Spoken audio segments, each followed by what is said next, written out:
This is CUNY TV, the City University of New York.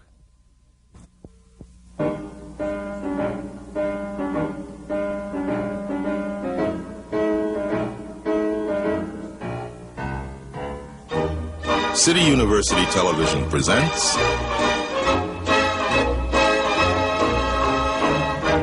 the American Theater Wing Seminars.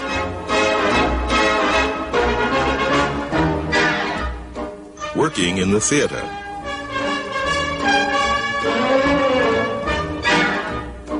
This seminar, performance.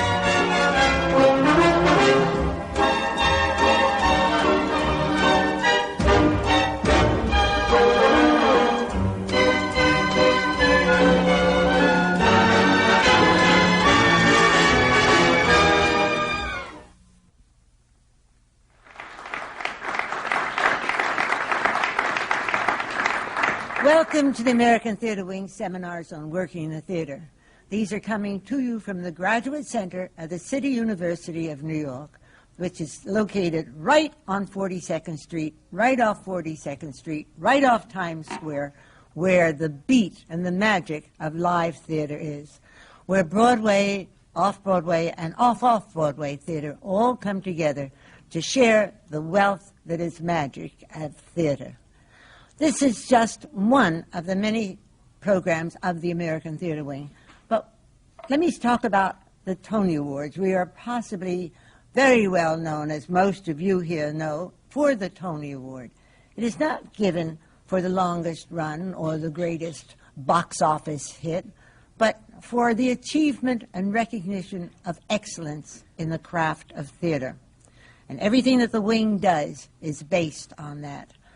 From our newest program, which is called Introduction to Broadway, in which high school students are brought together with the cooperation of the Board of Education, High School Division, and the wonderful producers of Broadway that make available tickets so that we can provide theater performances to youngsters who are coming into the theater for the first time.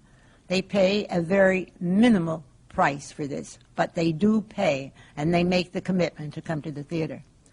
Then we go all the way down to our Saturday Theater for Children program, which is exactly that. It is a program in which the youngest children come to school, and they line up on Saturday mornings in order to see a live performance. From these two, the end of the children, the very young children, and the high school students, will come not only the enrichment that is live theater, that nothing else can bring to them, but live professional theater, but future audiences for the theater. That's what is so very important. They will come not because they've read a great review, because they will have known what is good theater. And as such, they will come to see it no matter where it is. Our programs that we have been doing, and we've been doing for a very long time. We've had a very long run in this. And they all come out of a wonderful woman's concept, Antoinette Perry. In her honor, the Tony Award was created. But also, she had the thought that people had to give back. And there is nothing like the theater for giving back. We have a program, our hospital program. It goes into hospitals and nursing homes and aid centers. And we bring professional theater, professional entertainment into these institutions. And the performers have one thing to say when we thank them, and I'm constantly thanking people. It is always, oh, we get more out of it than they get from it. And it's a wonderful thing to hear. The seminars come out of our program for returning veterans, in which the Wing had a school. And in that school, returning veterans should come and cross over from what it is to work in the theater. From the producer's standpoint, and from the production, and from the dance, all of these were open to them. And what they had, what they learned, was then brought out into the community. All of the Wing's programs are based on that. We give education, we give enrichment, and we give entertainment. And I am very proud to say that the American Theater Wing is able to call on almost anybody to help us in our programs. Today's program, which is based on the performance, is one of a series of seminars, and it is geared to give you an inside view of what it is to work in the theater, from the aspect of the performer all the way through to the producer, with the playwright, the union, the set designer in between, all telling the importance of how you must learn the craft of being in the theater. And today's seminar on the performance is being chaired by George White, who is president of the O'Neill Center of New London, Connecticut, and is a director at Yale. He's a very good friend of the wing and a very staunch believer in training for the theater. Jean Dalrymple, who is wearing her white hat today. And Jean is a member of the board and is an author, has been a director, and knows every aspect of the theater. I'm now going to turn these seminars over to George and Jean, who will introduce this very talented panel of performers to you. Thank you all for being here.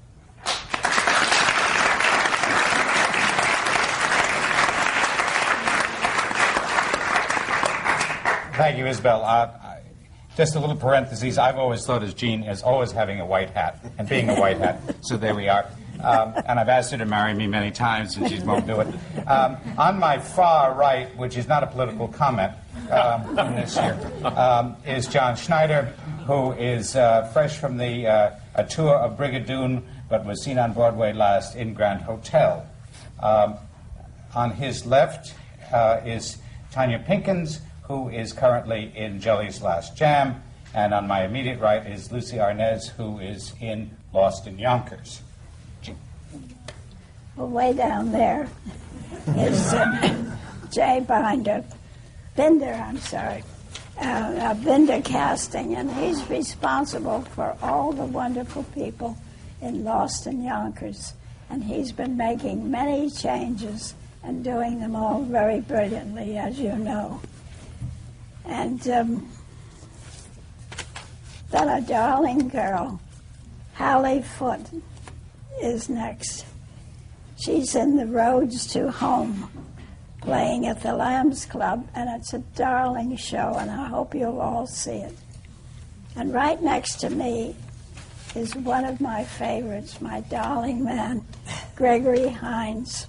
And of course, you know, he's made the success of his life in Jelly's Last Jam. And make sure you don't miss it. It's just wonderful. Great. I thought we might start, if we could, with Mr. Binder, since appropriately this is a casting director. And not that necessarily you all got here by way of him, but you may have by some of his counterparts. And I'd like to ask you, if I may, Mr. Binder, a question that I'm sure is on everybody's lips, or certainly in their hearts, is what do you look for? How do you get a job? What do you look for when you decide, aha, here's somebody that, you know, I can take on, or I will cast? What do you, because we all hear about cattle calls and all of that. What stands out? What triggers something for you when you see a performer? It seems easy what I'm going to say, but it's very true. When an actor auditions for a play or a musical, we don't choose the actor chooses us. When somebody comes in to audition for something and they grab that part and they make it theirs, then it's an easy decision because they've decided. You know, they walk in the room, they open their mouth, they're that part, and they own it. And that's what you look for. Because when someone walks in the room or walks on the stage and they read a part, and there can be no argument amongst the creative staff because they own it. That's what we look for. Now, that's, you know, the ultimate thing that happens, and it does happen a lot. And then there are various degrees of ownership, you know. But that's what you look for. You look for somebody that really understands it and hands it to you because it's theirs. How many people do you invite to take that chance? It all depends. It depends a lot on, there are some plays and some musicals that when you start to cast them, I mean, one person jumps to your mind. And if the director and the producer and the writers agree with you, then that's that one person. And if you're fortunate enough that one person wants to do it, is not doing a movie, or is not doing a television show, wants to commit the time to the theater, which is really what it's all about, and what we're against, because we fight against television, we fight against film in this country, and actors decide and commit to give their time and their gifts to the theater. So that's about. Now, for a major musical, you can see hundreds of people. When we were doing Jerome Robbins' Broadway, which is an ensemble musical, and directed and conceived by a very, very discerning man, we saw hundreds of thousands of people. But that's the nature of the play. You know, in a play like Lost in Yonkers, for the two kids, and we have two young children in the show, we saw a tremendous amount of kids. For the adults, it was very easy, and it always has been since the play opened. I mean, we've been very fortunate that the people that we feel have been right for the parts have been wanted to join us. I mean, in Lucie's case, it was very clear the moment that you stepped on the stage, it was yours. Let me pick up on that a little bit because, Lucie, you came into the show after and had to, if you will, recreate a role by an already a Tony Award winning actress. Right. How did you make that role? What did you do? First of all, obviously, you grabbed a hold of it and did what we were talking about. But you know, I would think this: whether you have to put out of your mind the person previously, or what do you do? Well, you just can't even think about it. I mean, if you dare think about it, then you've started off on the wrong foot already. It never even occurs to me what she did or didn't do, and I remember that the first time I saw Lost in Yonkers, Mercedes Ruehl was playing that part, and I was devastated by the part. I couldn't have been any more emotionally moved than I was. But several months later, when I was approached actually one time earlier than that, but I was in Los Angeles with my family at the time, and I couldn't make that commitment to change at that time. And so I thought, well, see, timing is everything. There goes that chance. And as it turned out, I moved back to New York permanently, and I had a whole other plan for my life. I had nightclub engagements at Rainbow and Stars. I was going another direction altogether, you know. And I got that call, and I thought, oh, my God, third replacement. I haven't been on Broadway since they're playing our song. This is not a career move. And then I remembered the part. And I said, I want to do that part. I want that part on my resume. I want people to know that I can do that part. And I went and I looked at the part. And I had to audition overnight. I had no time to prepare. I didn't even get the proper script. So I only just remembered how it affected me emotionally, who I thought that girl was, how it connected to me, or I wouldn't have been emotionally dissolved like that. And I literally cold read for it, but something in it must have been me that was true. And of course I went and worked on it after that, but I worked on it my way, through my experiences, and not trying to redo something somebody else did. And I guess it works better that way. And nobody wanted, I mean, the one thing that we've always tried to do in that play is not try and recreate what was, and not expect any actor who goes into the play to give the performance that has been given previously, because it will never live that way. You know, performing doesn't work that way anyway. You only go from what's inside of you, and if it's similar to someone else, it will only be that. Similar, it will never be the same. See, because we talk a lot in my office about the part falling out of somebody, you know, and so, yeah, I mean, you do need to prepare for an audition, and anyone who says you don't is wrong. But there are points and there are times, like in Lucie's case, where she didn't have a lot of prep time, and her agents, which is another story, you know, although she's got fabulous agents, happened to get her the movie script instead of the play, but it was close enough, and she came in, but what Lucie did, which is something that all actors should learn in the audition process, is she said to Gene Sachs and to Manny Eisenberg, listen, guys, I'm not going to run around the stage. I'm not going to just give this performance at this moment, because I can't. I'm going to sit down on the sofa, and in fact we were on the set of Jake's Women, which was so ridiculous. Right. And so Lucy sat on the sofa and said, I'm going to sit and read it. But you can just tell. The next day she came back and she went out overnight and then began to show us the results of what you had thought about. Could I ask you what on earth made you want to play that character? She was such a disagreeable old woman, and you're such a lovely person. Wait, I'm playing the younger woman. Oh, No, I'm playing Bella. oh, Bella. Someday I That's would the like to best play part. the other. Not yet. Not yet. Wait. I want to go to Hallie. I follow up on this. I want to talk some more. George, follow up on Hallie. Okay.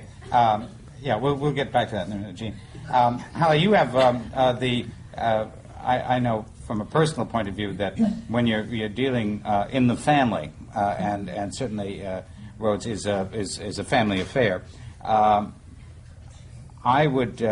don't know as I would want to myself work and be directed by my father, who also wrote a piece. What is that like? But you tell me. Disagree with me. It's not bad. It's not bad. Yeah. No, he's a wonderful director. And actually, I think he understands his work better than anybody in some ways. Yeah. So it's been a real joy working with him. I often joke with him and say sometimes we get along better when we're working together than when we're in our personal lives. But because we kind of leave everything outside the door. And You don't bring that baggage with you, it's because been, some people that do. part of it's been sort of, because I've heard people do have problems, and some people don't, but we don't. Did you have to audition for the This role? part, no, I didn't. I have auditioned for other things for him, but not this one. There's a moral there, isn't there? No. Yeah. If you all want to work, just have your father write a play. Right. Yeah, Or direct I it. guess. But no, that's unfair. But because you're wonderful at it. But that is an interesting thing that you sometimes people bring. In a family, they sometimes know too much, and therefore. Well, I think I can certainly have an understanding of what he's written about. I mean, because he does write about people that I know. Yeah. I wasn't raised in the part of Texas that he writes about, but I've been around those people, and I think I understand them. Well, speaking of a family affair, that brings me to Mr. Hines, who started, I guess next to Mozart, who was a half a year older than you when he started performing. At 3, I guess you started at 2.5 with a family, and which I guess is a pretty good way to enter the business, perhaps. But tell me about how you parlayed that into, I guess your Broadway debut was Hubie, as I remember. Isn't that right? Actually, the first time I was on Broadway was in 1953 in a show called A Girl in Pink Tights, my brother and I. But Obie in 78 was the first time as a solo artist, yeah. Uh-huh. And did you find that when you, that long experience must have paid off for you, just in terms of, I would think, a certain kind of confidence with auditions and things like that? Isn't that so or not? Not so much auditions as much on stage. Just over the years, I think that a degree of self-confidence I began to feel more self-confident. But auditions have always been, I've always felt insecure going into auditions. I have tremendous respect for the casting process, and I know that what you said is true, that most of the time casting people are not really sure what they're looking for, but when they see it, they can recognize it. It's just that for me, I think in my heart of hearts, I always resented the fact that I couldn't just walk in and they would say, "You're the band we want," and there would be 15 or 20 other men there who some of them I would be aware of their talent, and that would also make me feel insecure. And even though it's not 300 men like a cattle call, the fact that there are some other people there trying to get the part, it's hard to be relaxed and go in and do one's best work.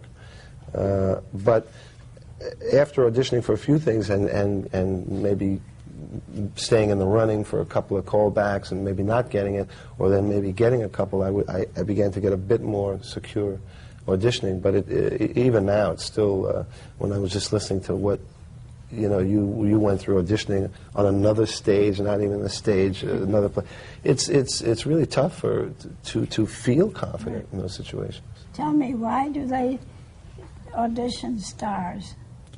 Well, they don't always audition stars. Well, he was absolutely perfect for the part. There are some people that don't audition, but I must tell you, if an actor, no matter how big a star they are, an actor is an actor, and if you hand them a script, and in their heart, they have to do this play, they have to do this movie, they're going to audition. I mean, if the producer and the director say, we think you'd be terrific in it, but you have to come in and you have to read it. If an actor really wants to do something, you will know that they're going to come in and read for you in a shot. If they're waffling around, the agent doesn't get it, you don't know, you know. But I mean, if Gregory were in a situation by which Joy's Last Jam, right, was in a situation where someone had handed it to you in another situation, and you had read this, and if you had really wanted to do it, you would have auditioned for it. Yeah, definitely. If you had waffled and said, well, I don't know, you know, then maybe you wouldn't have. You would have said, make me an offer. Yes. I was just going to say that I love to audition. It is my most favorite thing in the world. It is the only time when it is absolutely yours. I'm a control person. Mm-hmm. When I audition, I get to direct it. I get to make that character whoever I want it to be, and so it's wonderful. I set my beginnings and endings of it, and I make it my own little play. And it's this wonderful thing for me that I love to do, and whenever I can walk away from an audition knowing that I had an exciting experience in that process, it doesn't even matter to me whether I got the job, because generally I know if they didn't like that, we weren't going to have a good time working together because I showed them what I liked. It's true. It's true. No, but it's true. I want to hold what you're going to say for a minute because I want to hear about John. How did you feel about it? I would have crawled over hot coals to audition for Grand Hotel, and did, and I had to come from the mountains. I live in the mountains, so I had to go quite a distance. I do. I live in the mountains, and it was quite a thing. But when I heard that, as you say, I had seen Grand Hotel, and I wanted it.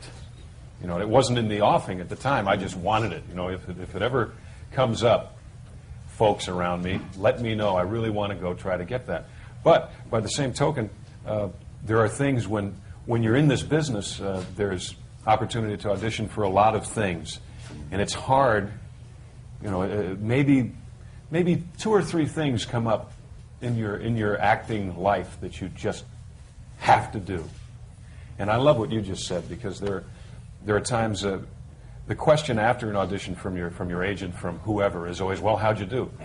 And you know, in any other business, you'd say, well, I did great, and therefore the job would follow. In this business, that's so wonderful. You can go in and do a terrific audition and not get the job. Absolutely. But isn't it nice to know when you walk out? I did that a couple of weeks ago, or a month ago. I auditioned for something, and I walked out and I thought, you know, that was really fun. If I never do anything else with this project, I know that I've taken my shot. I've directed my little play, and it was a delight. Film, it's a whole different story. I mean, film, you audition for, you know, you read a page of dialogue, half a page of dialogue, or you know, it's not the same as a play. It's a frightening thing, aren't you? Pardon? You're auditioning for the camera to see how you're auditioning for the camera, yes, right. But you're also auditioning with someone who is not in the profession that you're in.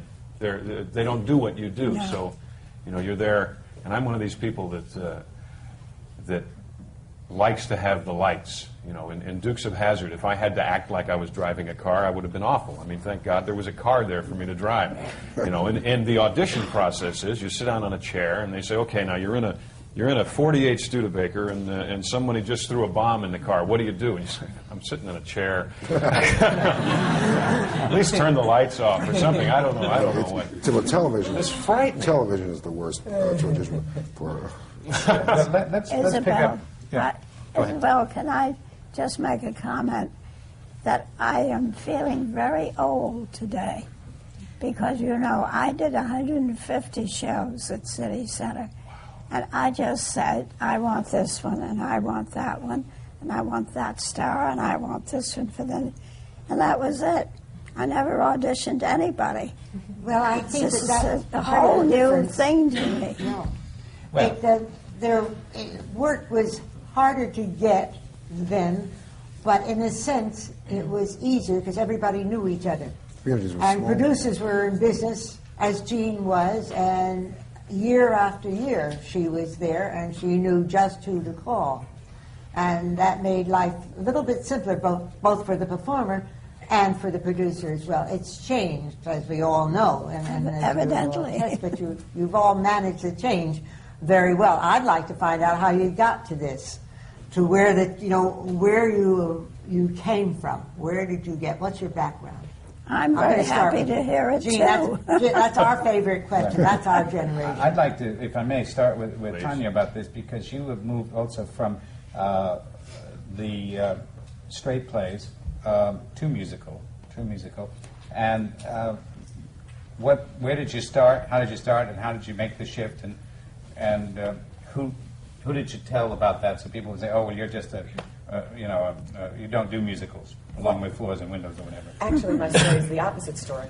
I started out in Chicago when I was about 15, studying at the St. Nicholas Theater with Stephen Schachter and Greg Mosier and David Mamet. And when I was 17, Greg Mosier had taken over the Goodman, and I got to do a play in my senior year in high school, and went away to the Kennedy Center and did that play. And then my first year in college, I was going away for Christmas break, and my teacher from grammar school called and said, they're auditioning for the new Hal Prince D. Sondheim musical. Come home. I'm like, I'm going to Puerto Rico. I'm not going to get a Broadway show. And he's like, no, you have to come and audition for this. I'm like, well, am I going to see Hal Prince? He's like, no, you have to go through the casting director first, and then you have to go to Hal Prince. And I was like, forget it. I'm not coming. I'm going on my vacation. But he succeeded in convincing me to come back, and I got through the first audition with the casting director, got through an audition with Harold Prince, and was brought to New York and cast in Merrily We Roll Along, like 2 months into college. And that show started a year later, so I came to New York in a musical. And then spent about the next 4 years not being able to get auditions for straight plays. Because everybody said, you're a singer, you're a musical actress. So I then did a soap opera and did musicals at the same time, and left the business. Got married, had children, and went back to acting school with a man named William Esper, and decided that when I came back I was only going to do straight plays, and started off with Joe Turner's Come and Gone and Piano Lesson. And when Jelly's Last Jam came up, the only reason that I was willing to do it is because I knew that if it was George Wolfe, it would not be the kind of work that anybody would go, oh, that's musical theater acting, that I would get a chance to do work that nobody would say, oh, you're just a musical theater actress. And that's why I took that chance. I hope that it pays off and that I don't get pegged again, but I did go that route. One other thing I want to say is that I did Jelly's Last Jam in L.A. at the Mark Taper Forum. We did it there for about 4 months. And when the show got to come to New York again, I had to audition again to do the show for the workshop. So I was hurt, but I loved this part so much that it was important to me to go in. As my girlfriend said, make sure the story should be not that you wouldn't go in and audition for them, but that you went in and you did a fabulous job and they didn't give you the job. That's the better story. May I ask, why did you have to do that? What was the reason for having you audition again? Well, having seen you do all these performances. I think that they were not, what I had done was not what they had wanted. And when they saw me audition again, what was conveyed to me was that that the whole time I had done it, they always felt they wanted the role to be done differently. And when they saw it in an audition process later, and they saw it compared with what they thought they wanted, they realized that this was the better way to go. Mm-hmm. Okay. Hallie, I wanted to ask you, what was your beginnings as an actress? Tell me a little bit how you... I began late. My father is a writer, and I've sort of been around the business all my life, but he was always determined to sort of keep us as far away from it as possible. So I grew up in New York until I was 16, and then they moved us to New Hampshire. When I went to college, I got married. I was sort of floundering. And one day I just decided I wanted to try acting. So I was about 20, it was late for most people, I guess. I was like 23, 24. And I remember saying to my father, I think I'd like to try acting, and there's this pause. Because I think he thought, he'd sort of escaped having to deal with that. And he said, well, if you want to do this, you should study with somebody. So I ended up going to Los Angeles and studying with a woman named Peggy Fury and a man named William Traylor. And I studied for about 3-4 years, and then I came to New York and started working. Right away? Mm-hmm. Actually, I did a play of my dad's. He brought me here at HB, and that was it. Great. Gregory, when you weren't in the Los Angeles, you weren't in the Los Angeles production of Jelly Roll at the beginning, were you? No. What happened? Well, excuse me. After having been involved with the development of the show from, I guess, 1985 up until 90. It was in 90 or 91 that you did in Los Angeles, right? 91. Yeah. It had gone through a lot of different changes, and George Wolfe had come aboard, and I really had tremendous respect for George and what he had done, but he had made some changes in it that I didn't like, and at that point George and I had a real argument, and I felt that I didn't want to go any further. I mean, as you know, my wife was one of the producers, so I felt very connected to the piece, but at that point I felt like that wasn't the piece that I wanted to do, and George wanted to do that, and he wanted to see it. He wanted to put it up in Los Angeles and see it. So at that point, for all intents and purposes, I was out of it. And Pamela, my wife, she continued to encourage me to come see it in Los Angeles and try to stay open to it, and that she still wanted to have this experience, for us to have this experience together, her producing and me being in it. And then I went to see it in Los Angeles, and when I saw it, I saw what George was trying to say, and I saw that he didn't have it completely together, but what he did have together, I thought it was great. And at that point, I got back in touch with George, and George was open to me. I was very grateful that he wasn't, that he didn't say, look, you didn't. We began to talk about it again, and so I was back on board, and very happy to be back on board. Then were you on the tour? No, at that point the show had its run at the Mark Taper, and then the following November we organized a workshop and did a workshop, because even though the show was a tremendous success at the Taper, it was still almost impossible for them to raise any money because of the nature of the piece. It's not, and was never, under George Wolfe, a musical for the stage that is typical of African American musicals, and with the flair. Yeah, there were elements that were shocking and very disturbing and very original, so original. So it was, potential investors were hesitant to invest in that because they thought, it's too dark. No pun intended. And but at that point I was very happy to be back involved, and the process of working, I feel the same way as Tonya about George Wolfe now. The process of working with George has shown me that it is possible to perform in a musical under someone like George Wolfe and not be typecast as someone who is just a musical performer, because it demands so much more. Also shows that wives know best. Yes. Right. No commercials, please. Lucie, we were talking about people who grow up sort of in the business. And we have actually 3 people here for sure who've done that.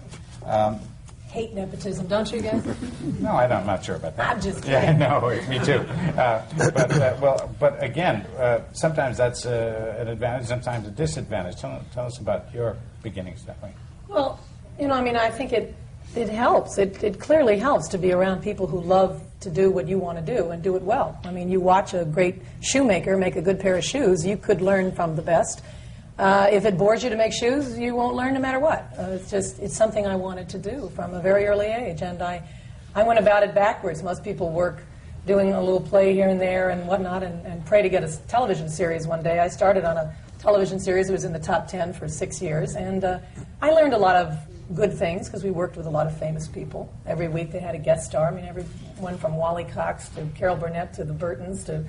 And you can certainly learn from watching other people do what they do, right or wrong, But you also pick up a lot of bad habits because you're on a weekly 3-camera, audience-oriented, stand on your mark and speak up. And, it's very cut and dried. You develop a lot of bad habits. And Vivian Vance was a constant guest star in the last years of Here's Lucy. And one year, when I guess it was about 1973, she said to me, "What do you do on your hiatus?"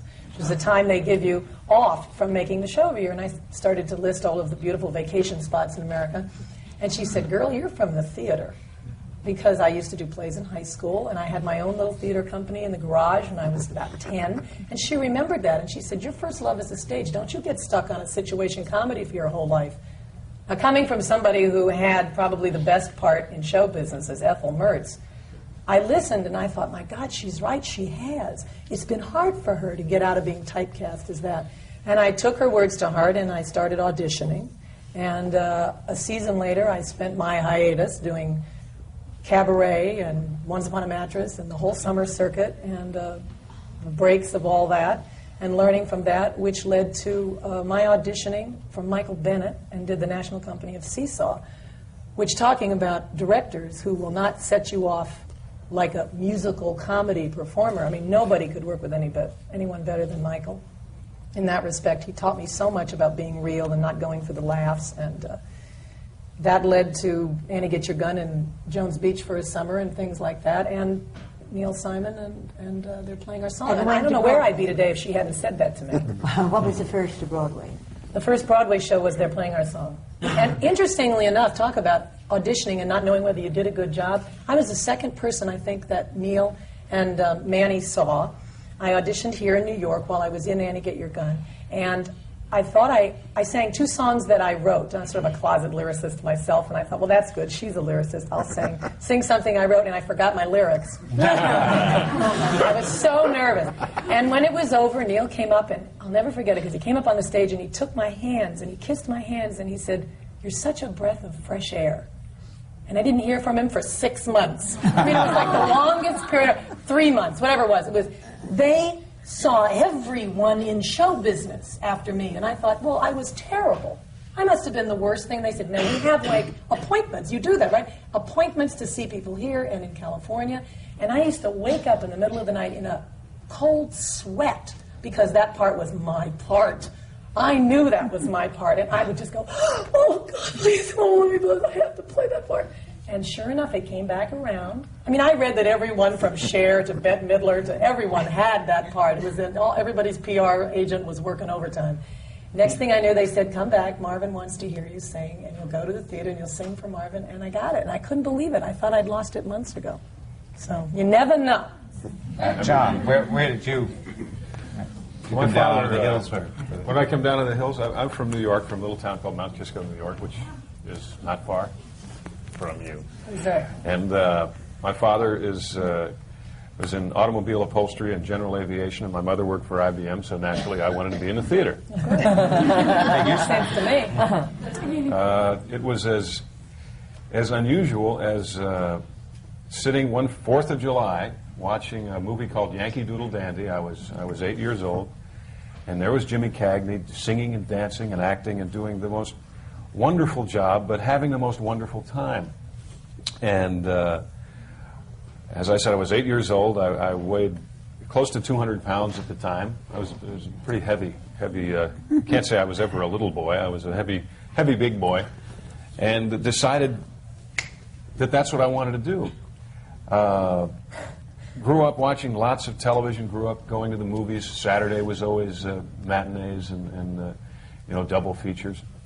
And I thank God that it was that movie, because there was someone who could legitimately justify being on the stage, musicals, being a dramatic actor as well, and also being in the movies. Jimmy Cagney was in that movie, was really all things to all thespians. And first play I did was The Mikado up at Fox Lane. They had a summer theater company that they did there. Then I did Little Abner. Little Abner was 35 years old, which at the time seemed ancient. And I was playing one of his friends. I was almost 6 feet tall, and I was 9 years old.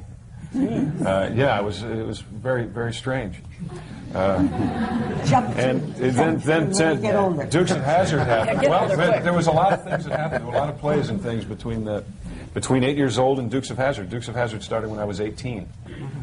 Did you get some training in their interim? Not officially. It was more on the job training. I did about 15 musicals, a couple of plays. In the meantime, the Board of Education in Atlanta, I went to high school in Atlanta, gave me credit somehow. I don't know how. It's like I've kind of been nurtured along by people all along the way. They gave me a language credit and an English credit and a music credit for writing and being in and traveling with a children's theater show in Atlanta. Dukes of Hazzard came from a cattle call audition in Atlanta. I went in and I just, more than just wanted it, I knew it. And I don't know how, but like you said, I thought, someone has been following me around and wrote this for me. Here I am from New York playing a Southerner, but auditioned for that there, and then came out for a similar audition process you're talking about. Was 5.5 weeks in Los Angeles with the screen test thing happening. But I would rehearse with people all week, and then audition for the network, which is like sitting around a room full of people in suits going like this. The worst.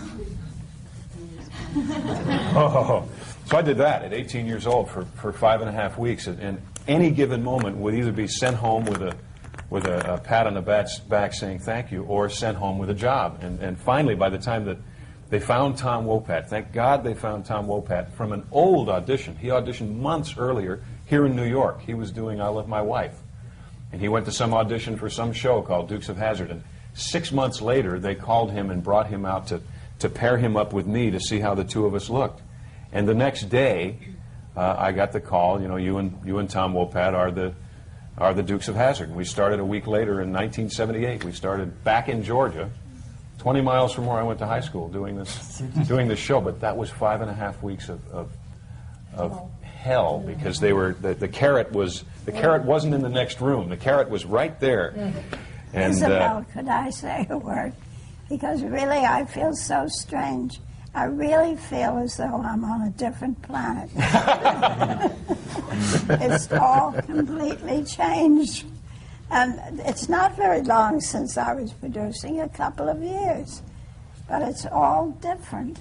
There's been extraordinary changes taking place. And I have learned so much that I think now I'll go back into producing. I wish you would. I'm all for that. We can use you.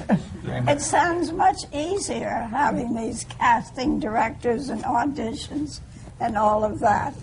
What happened on Broadway? I'm going to get back to you, John. When did you go? What happened on Broadway? I saw Grand Hotel, and some things were happening behind that with my agent, with managers, with folks that they knew that a part was going to be coming. Singing? Have you been studying? I started singing from another thing about just kind of pushing me along. I was an asthmatic little boy, and one of the things the doctors told me to do was blow up balloons to increase my lung capacity. And you can ask my brothers, ask my father, my stepmother. I was always out in the backyard singing, making a loud noise.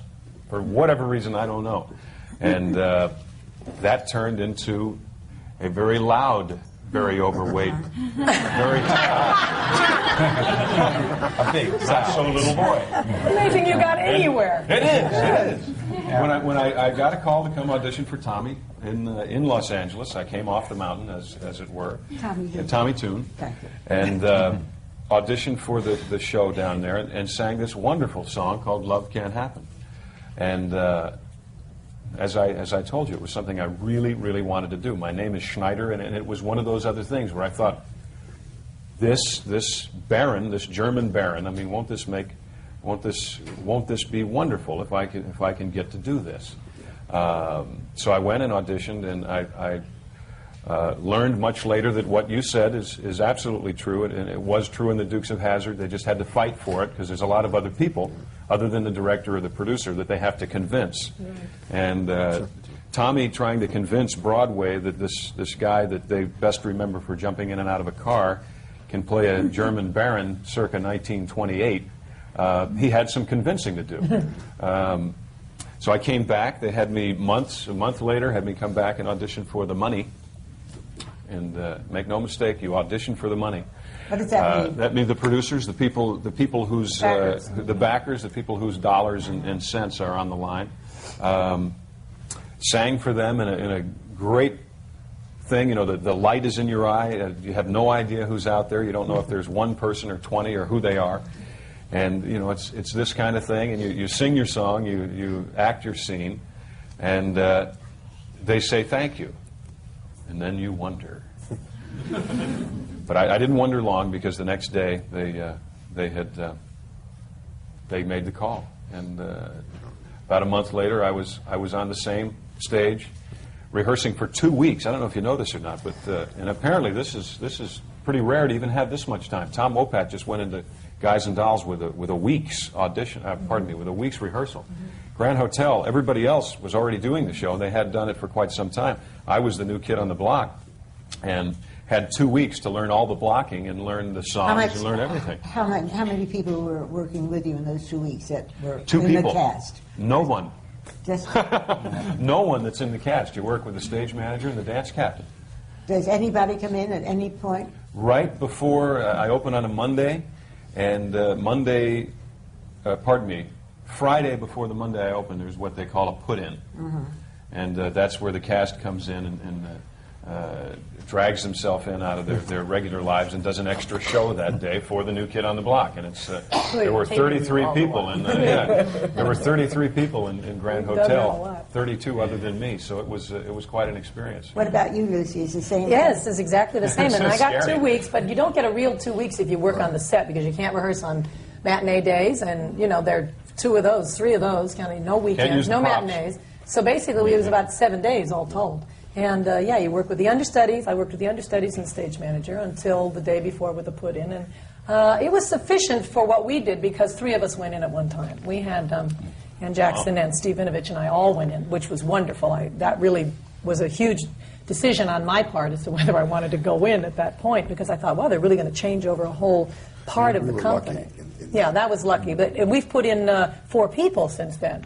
New children, new fathers, new grandmothers, and each time we have to go and back and do the put-in rehearsal, and I'm on the other side now. It's fun to be on now we do that this side. again, you Isn't know. it fun? With Grand Hotel, the people there were so wonderful, because the Baron wanders around a lot in the hotel, and if you don't sit in the right place, you'll get run over, or you'll get tripped over, and they don't want either one of those things to happen. So I'd go to sit down and have my cigarette case and things, and one of the bellhops, and Tommy Tune casts short and tall, and there are very few people in the middle.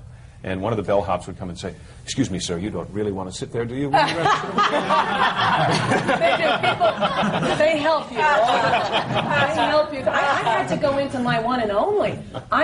They did the national, international company of my one and only, and Sandy Duncan left, and I replaced Sandy, and I was in it for 9 months, but I replaced her. It's just like being put in a Cuisinart. I mean, you can't believe it. When you were jump rope as a kid, you know, and they do the jump ropes, and you have to jump in without getting tripped.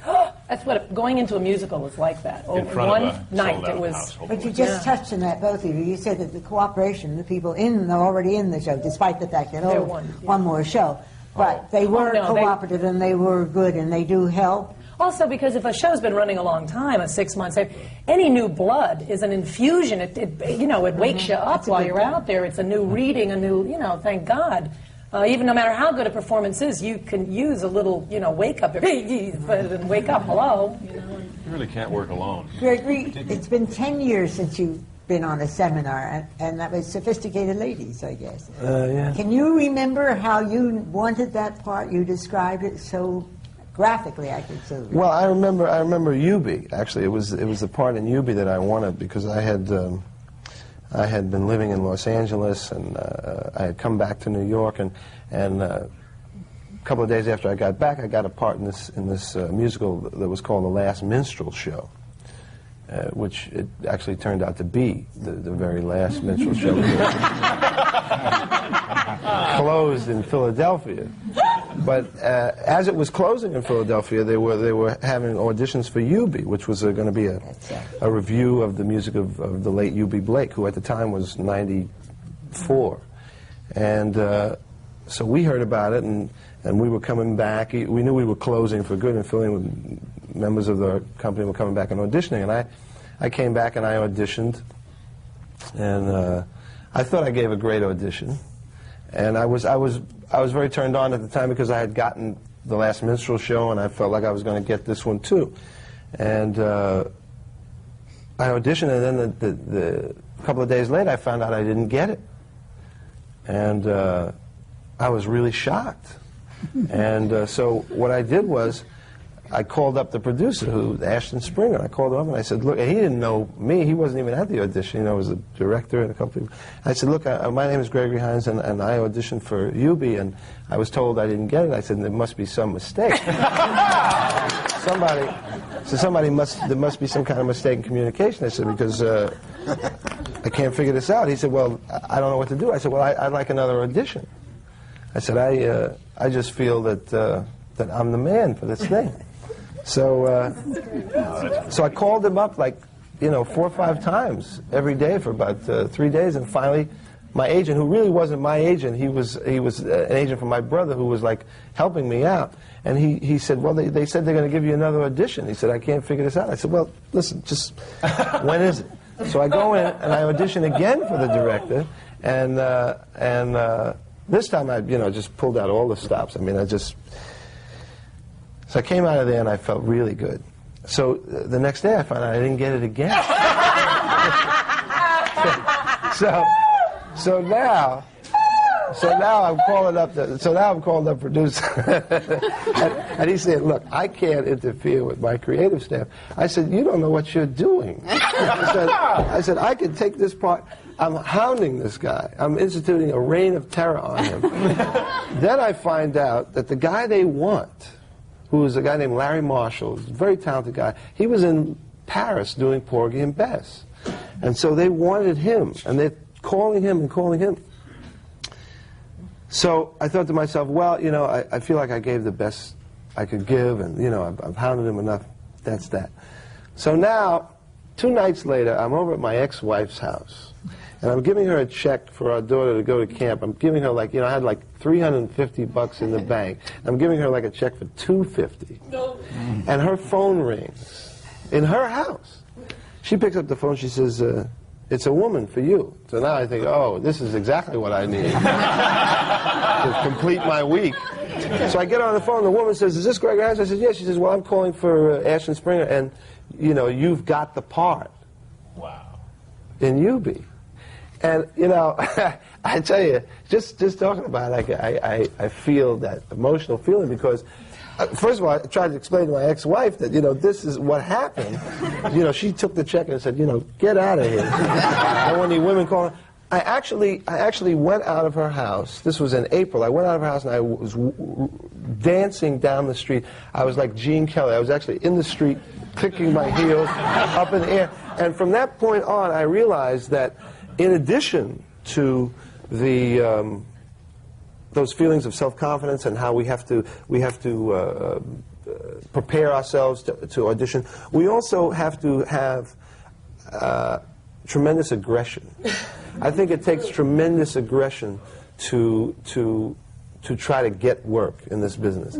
A lot of other talented people, not that many opportunities, and it takes something more than just when somebody says thank you.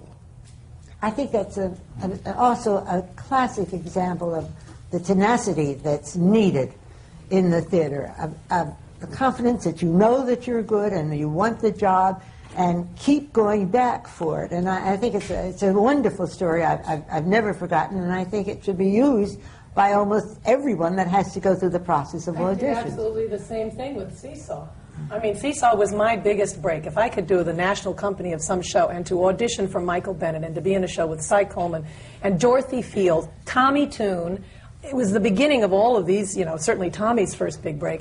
And I auditioned here in New York, and I did what they told me to do. I sang a ballad and read a scene, because that's what they didn't think I could do. And I did it really well. I worked with David Craig for years and years and years. I mean, I knew what I was doing. And I was told it was a Thanksgiving holiday. God forbid you ever audition on a Thanksgiving holiday, because everybody leaves town right after the audition on Thursday. And I went back to my hotel. I had phoned in from L.A., and I called, and they said, well, they've all gone away for the Thanksgiving holidays, and we won't know till Monday. So I had to stay, 4 extra, whatever, just in case they wanted me to come back. And Monday morning they called, and they said, no, you didn't get the part. And I was I went, no. Yes, I did. No, I did. Wait a minute, we'll find out why. They were ready to just tell me no and go on. And I found out by asking and asking and asking that it was Cy Coleman who said, I don't think she can belt, which means belting, singing, you know, up very loud. I said, well, they didn't ask me to belt. They specifically said belt. I said, well, where'd he go?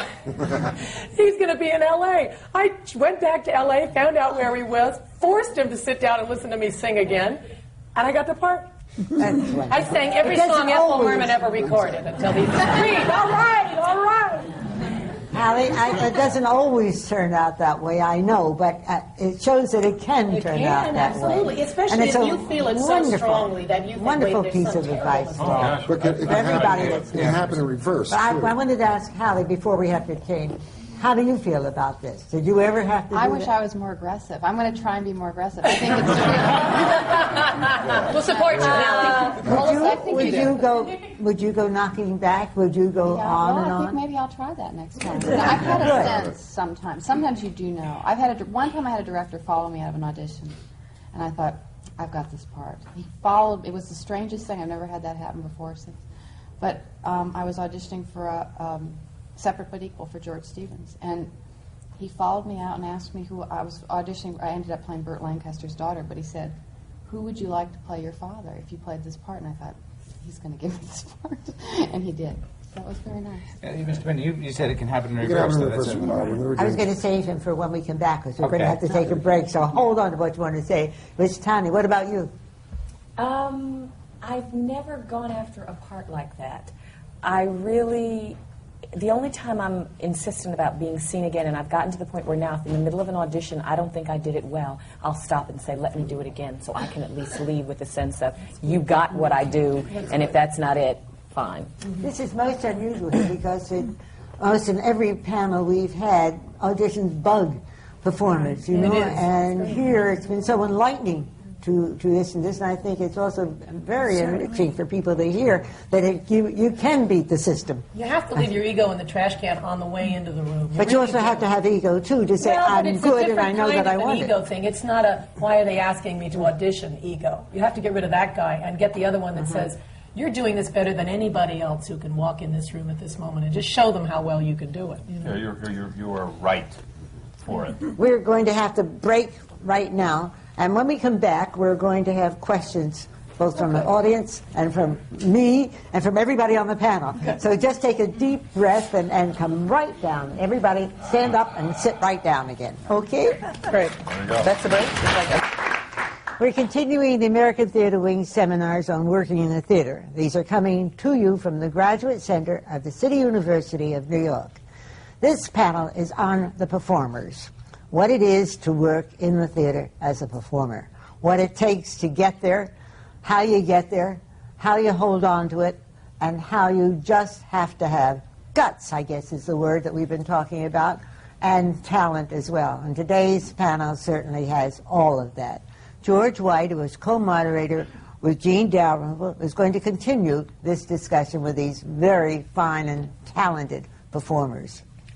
Thanks, Isabel. Before we were so courteously interrupted, I wanted to, I was about to ask Mr. Binder about, first of all, he had mentioned, and you had mentioned, the business of sometimes this aggression, the chutzpah, can work against you. A little bit about that. And then because we are going to go to questions, if you could begin sort of wrapping up by telling us a little bit about how you got your job and how you started, too, which is a kind of a little different take on things. We've all been talking about how badly, actors want a part.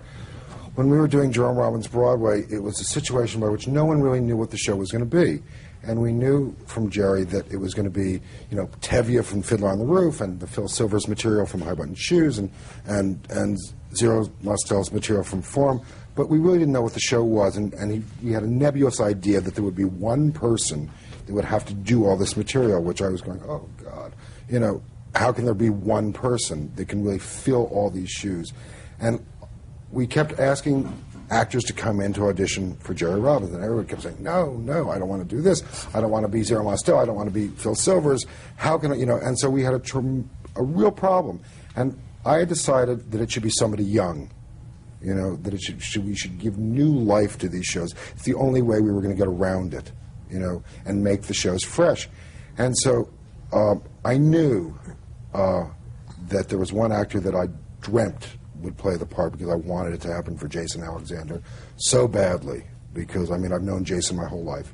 And I knew he could do it all, and I knew that Jerry Robbins would love Jason. And I kept calling Jason, he was in California. No, I don't want to do it.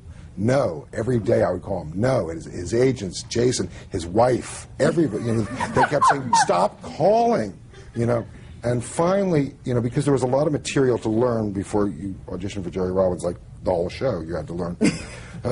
Anyway, so finally I roped Jason into New York. He was, and I grabbed him. I said, you have to do this. And we rehearsed the audition, and 10 minutes before he was supposed to come in for Jerry Robbins, he said, I can't do it. I don't want to do it. I don't want to just be a narrator. I went, oh, God, what am I going to do? And Jerry Robbins, who is not a man of infinite patience, I thought, this is it. I'm going to get fired. This is the end of it. He's just losing patience. And so I said, just hang on. And so finally, and it was Labor Day, Memorial Day weekend, I'll never forget it, at 890 Broadway, which is a large building of rehearsal studios that Michael Bennett created for us in New York. We were sitting in a vast studio the size of a football field, and it was sunset. And it was just Jerry Robbins sitting at a table at one end of this football field. We were all so nervous by that point. The rest of us, Paul Giovanni and all Jerry's assistants, Cynthia, we were all huddled in a corner, and we're all looking at each other going, this is it. And Jason finally came in, and to watch Jerry Robbins weep when Jason Alexander did Tevye was something that I will never, ever forget. And so finally Jason realized, I hope, that this is what it could be. And so there are certain times when as wonderful and actors, without actors, we're nothing. There's nothing for us to do excepting, show movies. Show Let me take you back quickly, because a casting agent is a relatively newcomer in the field of production. So how did you get to be a casting agent, and where did you come from? Quickly, I wanted to be an actor. Two simple words. I wanted to be an actor, and I was not very good. And then I wanted to be a director, and in those days, I couldn't really get the kind of jobs I wanted. And so I knew a lot of actors, and I liked actors and wanted to bring it out. And a very dear friend of mine who was responsible really for my New York career named Leonard Soloway, who works for Manny Azenberg, called me up and said, I'm doing a play called Lolita, adapted by Edward Albee, directed by Frank Dunlop, and we cannot cast the play. We cannot cast the girl. And he said, you know actors, why don't you come in? And so I came in and I met Edward and I met Frank Dunlop, and the first thing that Edward said to me was, now there's a part in this play of a one-armed actor. And he said to me, do you think that you can find a one-armed actor? I said, left-armed or right-armed? And I got the job. And I was very good. Bravo. Thank you very much. That's perfect. Hallie, what would be your advice and counsel to people beginning in the theater? You started, as you said, relatively late. Don't do it if you don't love it, because it's tough. But it's very rewarding also, and I don't regret ever making the decision to act. Are you staying in the theater now, or are you going to go back and forth? Or? I have to go back and forth, I think, just economics. Why is that? Well, I think economically, it's sometimes easier if you get a movie or, you know. But I love the theater. I mean, I always want to work in the theater. And I miss it if I don't work in it. Do you find, what are the differences do you find, this is not a simple question, but in scaling your performances, could you talk a little bit about film, television, and theater in terms of how you treat that as an actor? Well, I think each is a very different medium. Yeah. I think that when you're acting on stage, it's so immediate and the response is so different every night, and you can hear people talking in the audience and saying things. I mean, there's just nothing like it. The energy. And I always miss it. It's funny, the more I act on stage, the more I realize it's really where I feel the most comfortable in many ways. I love film for the results, and it's sort of a permanent record, you know, of your work, or body of your work, but it's not as immediate as gratifying. It's all kind of chopped up, and it requires a different kind of concentration, I think. Mm-hmm. So I think if I had my druthers, I shouldn't probably be saying this, but I think I would rather be able to do at least a play or two a year than anything else. Let's hope you do. Great. Mr. Hines, what would you say about, do you have any advice, counsel? Well, I think that it's very important to be as well-rounded and or as versatile as one can be to try to have a career in the theater. I feel this way especially about African-American artists, because there aren't a lot of shows every season, maybe 2 or 3 at the most, and maybe just 1 musical, which means that there aren't a lot of parts available, and there is a very large African-American community trying to get work in the theater. So I think it's important to be able to certainly act, but also to be able to sing, move, if not dance, and maybe even cultivate some kind of a individual skill, you know, acrobatics, juggling, anything. I know there are some friends of mine who they've gone up for parts where they knew they could act it and they could dance it, but there was a 16-bar song that they couldn't sing, so they couldn't get the part. And I know so many people in the community that they study every idiom. They work to try to be as well-rounded as they can, and I encourage that, because I think that that ultimately there's such a fine line between what's going to get you the part and what's going to lose you the part. Just to add something on to what Hallie said, I think also that it is a good thing to be able to move back and forth between film and theater.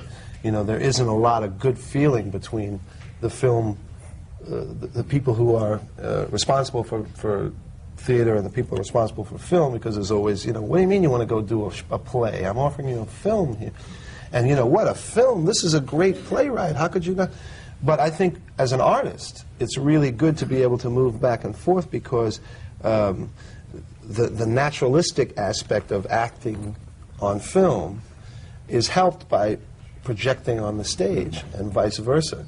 And I think that all these things make up great artistry, the opportunity to move around. Was the Baryshnikov film the first movie that you did? No, the first film I did was a movie called Wolfen, which was like a... And then came the Baryshnikov? No, then I did a film called History of the World, Part 1. Was dancing involved in all of it? In the second film, a little bit of dancing, but the first dance film I did was Cotton Club. Mm-hmm. Yeah, and I was very happy to be able to get a chance to dance on screen. Advice? Is that what you Please, mean? and counsel. I was sitting here trying to think, what right have I got to give advice? You know, we're always still learning, but I guess the most recent thing that I learned about myself really was I think I had a wrong attitude about what to wait for to come back to Broadway, for one thing. It's a terrible wait when you've never done anything on a Broadway stage and you get your first musical and it turns out to be Neil Simon and Marvin Hamlish and the biggest hit, and you know, we were all here basically around the same time, and it was overwhelming. It was just a huge success, and a lot of things spun off from that. And I got married and I had 3 children and I did a lot of tours and I could make money, but I was waiting for that next part a little bit better than Sonia Walskin, they're playing our song, you know, the next step up, and it never came. Several parts came that I turned down wisely, that were not good enough and did fail, and I thought, well, phew, at least I called that one right. But I waited too long. And when as I said, when I came back, we live here now permanently in New York again after 4 years in Los Angeles, trying to be all the things that everybody else told me I was supposed to be, you know. You're supposed to be in a television series. Don't you know how much money you could make in a television? Why aren't you in feature films? And I just everybody led me around for 4 years like this. And I said, you know, I just find it very phony. I don't find it's help. We're not clicking out there. What I click with is the theater, and always have. And I came back, and an opportunity presented itself to me that was not what I thought I was going to wait for. You know, the lead role, you know, why aren't I doing the Goodbye Girl? I mean, that's all I wanted to know. And those two things came up at about the same time, as a matter of fact. Getting ready to see people for the Goodbye Girl and getting ready to put a brand new cast into a part I may never get again as long as I live. And I took this part for various reasons. And it wasn't an easy decision at the time based on a lot of things. And it's the smartest thing I ever did. I can't tell you what it gives me every night, what it's given me professionally, the people that have seen me do this role who thought Lucy was a musical I mean, the last thing I needed was to get into the Goodbye Girl after doing their Playing Our Song. Better I should be in Lost in Yonkers so that now they have a balance of what those two things are. And I just kind of got out of my own way and let fate, you know, put me where I needed to be, and for once just let it happen. And it was very wise. You don't always know what's best for you, you know. Work begets work. Tonya. I have to say that my actor friends are the brightest and most well-read and, you know, wonderful people. So I just encourage people to constantly read and to travel, because every experience you have will inform the work. And I think that there's a certain maturity. My teacher used to say it takes 7 years to make an actor, because I think in the beginning we all think we can do everything and we want to do everything.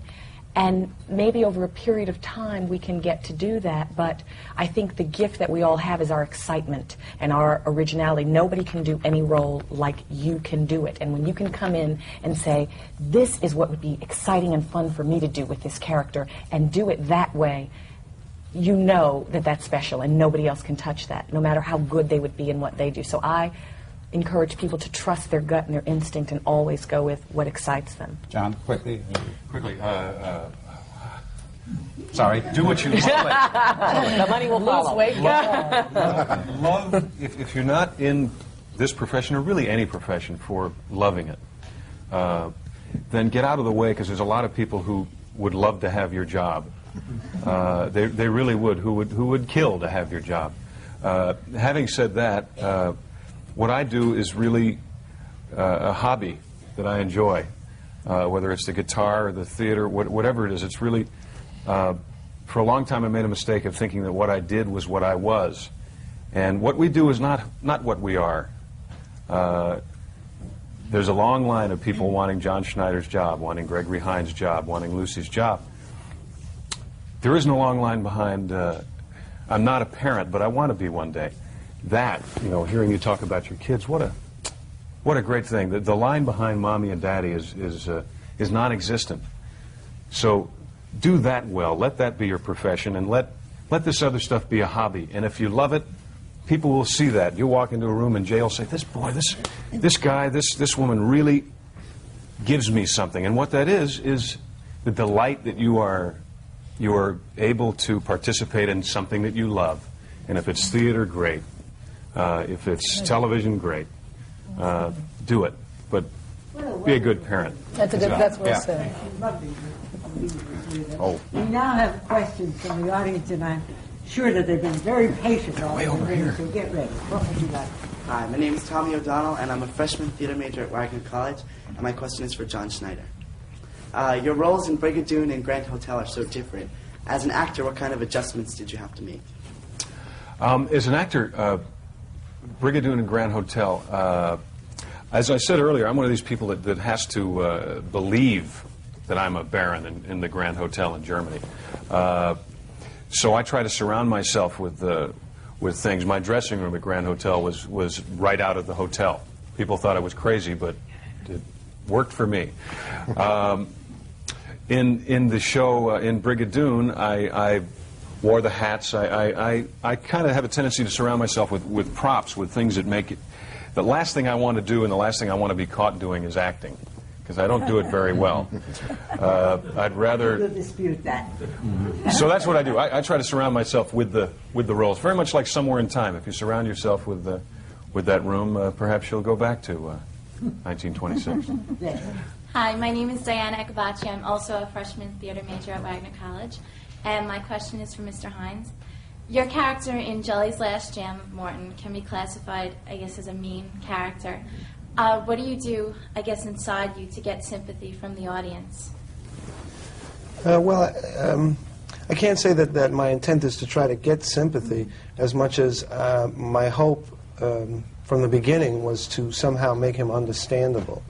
Sometimes we see characters on stage who are mean and who are unhappy and cause other people unhappiness. And if we can somehow understand how they got that way and what scarred them at some point, I felt I'd be satisfied with that. Going in, I was concerned that I wouldn't be able to pull it off, but fortunately for me, it's not just my performance that enables the audience to understand Jelly. It's just the whole piece and the way we all come together in his story that has enabled us to be successful in giving audiences a well-rounded picture of his experience. Thank you. Hi, my name is Pat Barr, and I've just moved here, and I've been toying with some booking and some managing, and I'm curious about the casting director. What qualifications do you feel you need to become a casting director? I think you have to have a real deep background in every aspect of the theater. I mean, you can't just hang a shingle out and say, you have to have had acting training, directing experience, and you have to really know the territory. There's a lot of actors. You have to see everything, be it film, television, or theater. I mean, you really have to know, beyond the audition room, what can that actor do? Because the audition is not the whole story. I mean, you really have to understand how an actor functions. And you also have to understand how to work with the creative staff so that they see it too. Thank you. Sure. Thank you. Hi, my name is Robert Troy. My question's for Hallie Foote. How do you make the poetic language in The Roads to Home actable? That's a hard one. Well, I think you don't have to do it's sort of all there for you, It sort of takes care of itself. I think part of it is trusting the language and not trying to interfere with it too much and just sort of letting it assert itself and come out of you. Hi, my name is Lawrence Applebaum, and my question's for Tonya. How do you make the transition from television to stage and in such a rigorous schedule? And what are some of the differences? I think soap opera is the absolute most difficult medium there is. I've worked a little bit in every single one, and soap opera, you have no time, you have no direction. You have 60 pages that you have to learn in a day, and you shoot 60 to 90 pages in a day. So you are constantly going on instinct, and you learn a lot of tricks. And the nice thing about getting to work in the theater is that I can go to the soap in the day and get to do different material every day, but at night I can go and have the experience of that interaction with the audience. And for me, it lets me sort of sharpen different ends of the tools at different times. So I feel very fortunate to have What are that some of chance. the tricks while we're at it? Soap opera is about making little explosions everywhere, so that this kind of very flat little medium that when someone tunes in, they just click the channel. Something so interesting just happened that they want to pop in. So you're kind of overdoing things a lot just so that people's attention goes there. And that's what it's about, really getting people's attention, because the information is very redundant. You literally play the exact same scene 5 times a day, because someone may tune in at the beginning and then tune out. And then they may tune in the end and tune out. What kind of a warm-up do you do before you go on? No warm-up. You don't warm up at all? No. I don't want to know if I don't have it. In terms of singing, I don't want to know. I don't want to know if I don't have it. I want to go out and trust that whatever is going on with me is going to work that evening for the show. What kind of a warm-up do you do? I'm beginning my warm-up right now. Stretching. That's true. You know, I just, around 5 o'clock, I start thinking about it, and then maybe I stop in at my chiropractor. You know, I have a pretty extensive warm-up thing. But I must say that Tonya, you know, I know that she doesn't warm up, but she really has incredible energy. You know, she comes out and, you know, maybe a couple of shows, little pieces of dust came up. Other than that. Harv Fresnel, you know Harv Fresnel, his gorgeous voice from, you know, Unthinkable Molly Brown days, and Annie there. When we were doing Annie Get Your Gun, and I used to be in the, you know, dressing room going, "Whoa!" and I'm doing all this stuff, and he's going, "What are you wasting it for?" And he really believed it was a total waste to push anything out there before you had to. He never warmed up. So you never know. Because he sang beautifully. So many versions of what they do or don't do on the theater.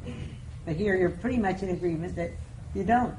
I think that's a Save it muscle, all. you know? I mean, singing certainly, like dancing, is a muscle. And no ballerina would think about going out and dancing a ballet without, you know, at least doing a few bar exercise, something so it doesn't pop in the middle. Well, I would think that would be your case. But the thing for me with Jelly is I've That's never like thought of it as football. singing. I have, at the time that I came to do Jelly, I was very afraid of singing. And I have to say, I never sung that song outside of an actual rehearsal. I always wanted it to be a monologue, and I never wanted it to be about hitting a note. And when we went into performance of that show, I had swollen vocal cords, and my doctor had said, "You have to take a week off." And I said, "No, I'm going to have to create this part with swollen vocal cords," and that's who she's going to be. Oh, well. We have another question. What is it? Yes, good afternoon. My name is Susan Glebo, and this question is directed to Jay Binder. Which do you prefer to use, excuse me, the question is, which is better, to use stars or to discover new talent? Well, from my point of view, I would always want to discover new talent. It all depends on the project. I mean, there are certain vehicles, because of the economics of Broadway, which are it's something to really be dealt with. I mean, there are many projects that have to have a recognizable box office name to ensure its longevity. Then there are other things that don't. I mean, the wonderful thing about Manhattan Theater Club, or Playwrights Horizons, or Lincoln Center Theater, I mean, these are spectacular theaters that can have ensemble casts, you see. And a lot of plays on Broadway cannot afford, there has to be a reason to come, which is why I'm always like that.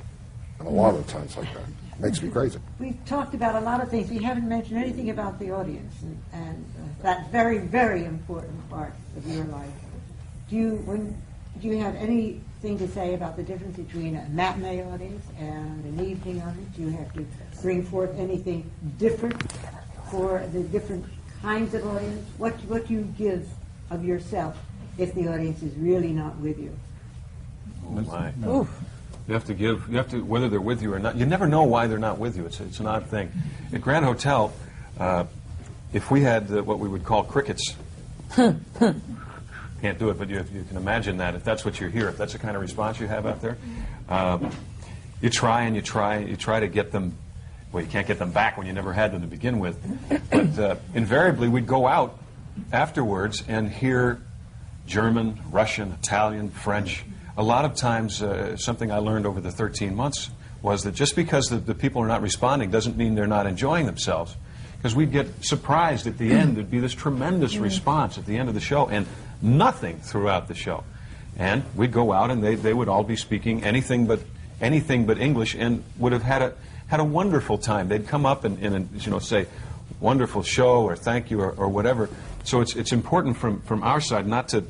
It's hard to do, but not to judge the audience by their silence. Doesn't that sometimes make you push too hard too? Yeah, it can make you. It can make you make terror. It can, by trying to do a good show and getting the audience's attention, you can blow the good show you're already doing. I think it's especially important in a comedy. It's especially hard. I mean, when a show, you're used to hearing laughs a lot, and you're not going for the laugh so much, but you've there are certain pauses that become built in almost because you know that's where people, and one night somebody doesn't respond that way and you really don't want to listen to the audience, but you're on this other rhythm and it just shakes your rhythm and you have to keep readjusting.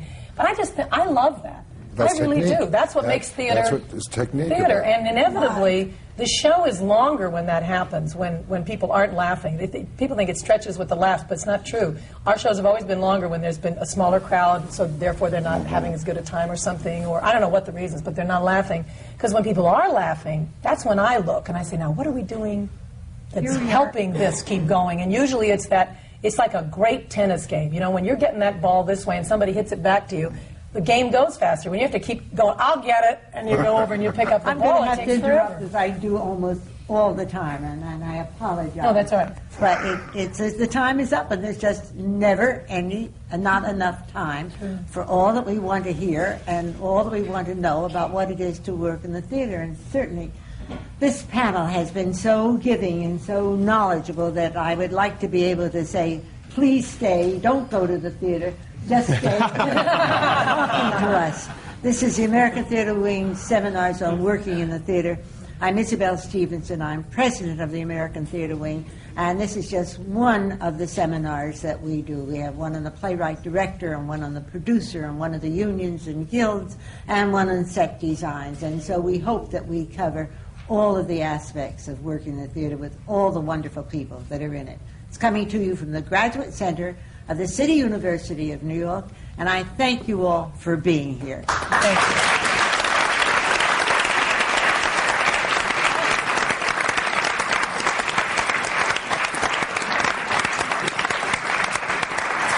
The last time I saw you flow. Oh, no, I'm looking over here. I would have taken the cue better. People were quiet because they were listening.